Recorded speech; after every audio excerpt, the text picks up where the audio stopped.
Yo, what's up mga pare, kayo usapang PBA tayo. San Miguel Beermen balak sulutin itong si Cedric Burfield sa Blackwater at ito nga mga pare ko tuluyan ang nabura sa mapa ng PBA itong si Kit Jimenez. Si Stan Hardinger naman at tropang giga. Tuloy ang negosasyon at ang issue na dito ng araw hindi na sumisipot ito sa training ng Terra Firma. Retire o tuloy pa rin ng araw, kaya yan ang katanungan ngayon dito kay si Stan Hardinger at yan yung mga pag-uusapan natin sa video na to.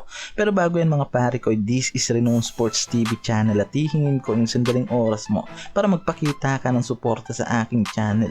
Just like the video and mag-subscribe, then click the notification bell para maging updated ka sa mga video ko pa na ilalabas. So ito na nga, alam natin na una pa lang interesado ang San Miguel Beermen dito kay Cedric Burfield mula sa mga source tulad nila Boss No Badua at iba pa na nagpapakita nga raw talaga ng interes ang San Miguel Beermen sa 6'3" point guard na to ng Blackwater at ngayon nga nagkakalaman na talaga ang balita na yan. Hindi pa nga raw tapos ngayon ng SMB sa build program ng mga ito ngayon sa kampanya nila sa Commissioner's Cup after na makuha itong si Chongson at Kahirig mula sa Terra Firma. So hindi yan yung inaasahan na gagawin nga raw ng SMB ngayon. Kaya nga maaari nga raw na kumuha pa ito ng isang mahusay na point guard na maaaring pamalit dito kay Romeo at isa nga dyan sa tinitignan itong si Cedric Burfield. At hindi nga posibleng mangyari yan lalo't kilala itong SMB na tirador ng mga pausbong na mahuhusay na player sa isang farm team. Ito naman mga kuis, tuluyan ng nabura itong si Kit Jimenez sa Beermen, tuluyang hindi na ginamit nitong si Coach George Gallen itong 76 overall pick na to ng 2023 at tuluyan na naglaro na lang sa outside league. At hanggang ngayon nga wala ng paramdam at balita ang SMB sa player na si Kit Jimenez.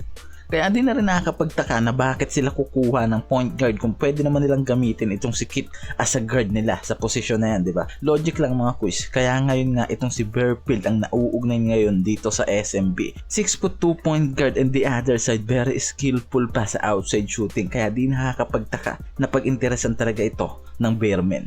Bago na rin ang import nila, opisyal nang inanunsyo ang final import nila itong si Troy Baxter Jr. na magre-reinforce nga sa kampanya nila ngayong Commissioner's Cup. 6'9" big 9 power forward ang laruan galing sa G League at galing na rin sa iba't ibang liga overseas. And take note na iba't ibang liga sa Europe mga pare ko ang pinaglaruan ng import na to. Kaya kaabang-abang rin talaga ang magiging kampanya ng import na to ngayon ng SMB. Malipat naman tayo dito kay Stan Hardinger. Usap-usapan ngayon ang sinabi nitong Terra Firma coach na si Raymond Chongko na hindi na nga raw ito nagpupunta sa practice ng buong team ng Terra Firma at nagpakita na nga ng kawalan ng interes itong si Stan Hardinger sa team na to ng Terra Firma. Biruin nyo mga pare ko, unang debut game nila sa Commissioner's Cup hindi nga agad nagpakita itong si Stan.